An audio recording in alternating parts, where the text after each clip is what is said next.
134వ జయంతి సందర్భంగా ఎండపల్లి మండలంలోని అన్ని గ్రామాల్లో విజయవంతంగా బైక్ ర్యాలీ నిర్వహించడం జరిగింది. ఈ యొక్క బైక్ ర్యాలీ ముఖ్య ఉద్దేశం ఏంటంటే, ఆ రోజు ఏప్రిల్ 14, 1891 రోజు డాక్టర్ బిఆర్ అంబేద్కర్ గారు ఈ యొక్క భారతదేశంలో మధ్యప్రదేశ్ రాష్ట్రంలో ఒక బడుగు బలహీన వర్గాల్లో ఒక దళిత కుటుంబంలో జన్మించి తన యొక్క జీవితాన్ని ఈ యొక్క దేశానికి ఈ యొక్క దేశ ప్రజల కోసం చాలా విధాలుగా ఆ రోజు కనుక ఆ మహానుభావుడు జన్మించి ఉండకపోతే ఈరోజు భారతదేశంలో ఉన్నటువంటి స్థితిగతులు చాలా వేరే విధంగా ఉండేవి. ఎందుకంటే ఎస్పెషల్లీ అతను అనుభవించినటువంటి సిచ్యువేషన్ బట్టి, తనకున్న నాలెడ్జ్ని బట్టి ఈ యొక్క సమాజాన్ని, ఈ యొక్క దేశాన్ని అట్టడుగు స్థాయి నుండి చాలా గొప్పగా తీసుకెళ్ళడానికి చాలా తన వంతు ప్రయత్నం చేసినట్టు తెలియజేస్తా ఉన్నాను. ఆ రోజు కనుక ఆయన నాకు ఎందుకులే అనుకుంటే ఈరోజు ఒక దళిత సమాజమే కాకుండా బీసీ సమాజము, బడుగు బలహీన వర్గాలు, మైనారిటీలు కూడా చాలా విధంగా వెనుకబడి ఉండేవారని చెప్పి నేను తెలియజేస్తా ఉన్నాను. ఈ యొక్క స్ఫూర్తిని ఈరోజు ఈ యొక్క ప్రత్యేకమైనటువంటి ఈ రోజులో గుర్తు చేసుకోవాల్సిన ఆవశ్యకత ఎంతైనా ఉంది. మరి ముఖ్యంగా ఆయన యొక్క స్ఫూర్తిని మనం సాధించాలి. ముఖ్యంగా యూత్, ఎస్పెషల్లీ దళిత యూత్ ఆయన యొక్క అడుగుజాడల్లో నడిచినట్లయితే మన యొక్క జీవితాల్లో మార్పు జరుగుతూ ఉంది. ఇప్పటికీ కూడా 75 సంవత్సరాల స్వతంత్ర భారతదేశంలో అనేక మంది మార్పులు జరిగినప్పటికీ కూడా ఇంకా కూడా మార్పు చెందిన ప్రాంతాలు దళిత వాడలు, ఇంకా కూడా మార్పు రావాల్సిన ప్రాంతాలు గిరిజన వాడలు, ఇంకా కూడా అట్టడుగు స్థాయిలో ఉన్నటువంటి సమాజం దళిత సమాజం. మరి దీని అందరూ ఎవరు పైకి తీసుకురావాలి? ఏ రాజకీయ నాయకుడు పైకి తీసుకొస్తాడు? ఎవరు తీసుకురావాలి మిత్రులారా? ఈరోజు డాక్టర్ బిఆర్ అంబేద్కర్ ఒక్కడే ఏ విధంగా అయితే తన యొక్క పోరాటాన్ని తీసుకున్నాడో అదే విధంగా ప్రతి ఒక్క యువకులందరూ కూడా నిర్భయంగా ఆయన యొక్క స్ఫూర్తి పొందుకొని ముందుకు నడవాలని చెప్పి నేను మనస్ఫూర్తిగా విన్నవించుకుంటున్నాను. ఎందుకంటే ఆయన మన యొక్క జీవితంలో అనేకమైన అద్భుతాలు చేసినాడు, అవకాశాలు ఇచ్చాడు, హక్కులు కల్పించినాడు. అవన్నీ మనం అందిపుచ్చుకొని ముందుకెళ్ళినట్లయితేనే అనేక విధాలుగా మనకు ఆయన యొక్క ఆత్మకు శాంతి జరుగుతుంది. ఆయన కోరుకున్నటువంటి భారతదేశం నిర్మితమే.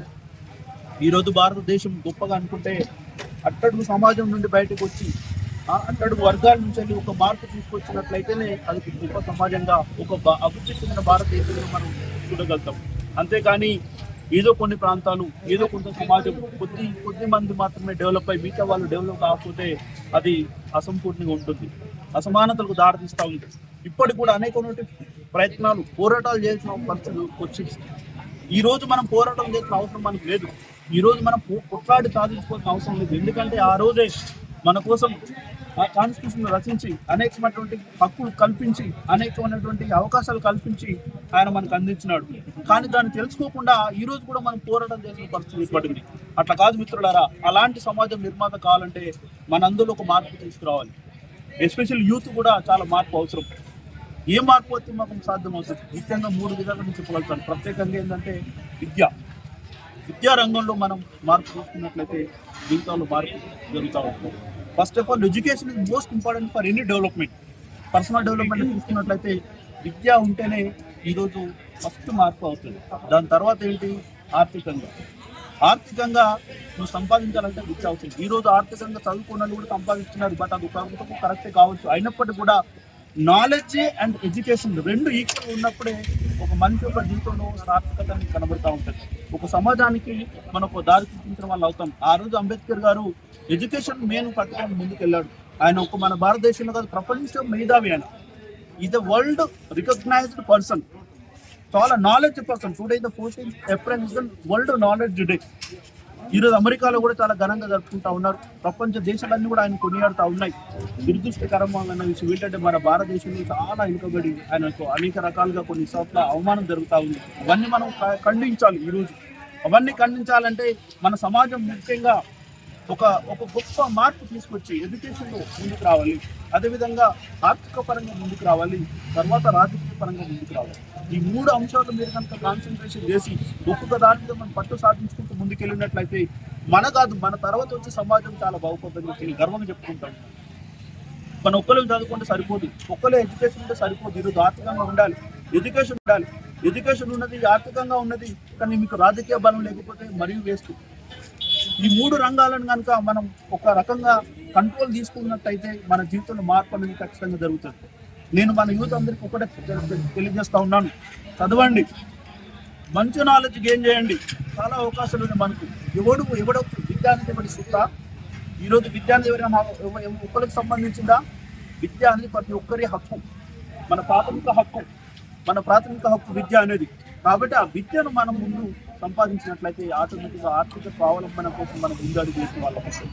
ఎప్పుడైతే ఆర్థిక స్వావలంబన ఆర్థికంగా మనం కొంచెం గట్టిగా నిలబెట్టినట్లయితే తర్వాత రాజకీయ శక్తి ఎదిగే అవకాశం. ఈరోజు రాజకీయ పార్టీల పరిస్థితి చూడండి, భారతదేశంలో ఉన్నటువంటి రాజకీయ పార్టీలు, రాజకీయ నాయకులు చేస్తున్నటువంటి రాజకీయంలో ఒకసారి ఆలోచించండి. పైసమే పరమాత్మ high, everybody is depending the money. ఆ మనీ ద్వారా ఈరోజు రాజకీయం సాధిస్తూ ఉన్నారు. నాలెడ్జ్ లేని వాళ్ళు, జ్ఞానం లేని వాళ్ళు డబ్బుతోటి రాజకీయాన్ని సాధిస్తూ ఉన్నారు.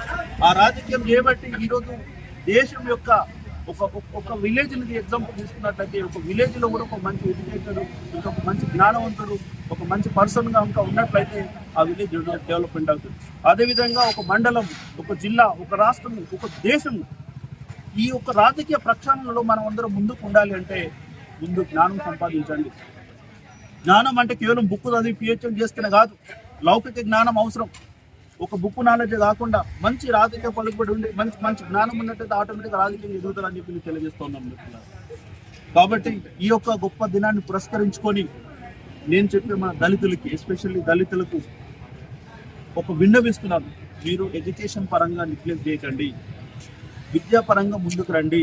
దాని తర్వాత ఆటోమేటిక్గా ఫైనాన్షియల్గా మనం ఎదుగుతాం.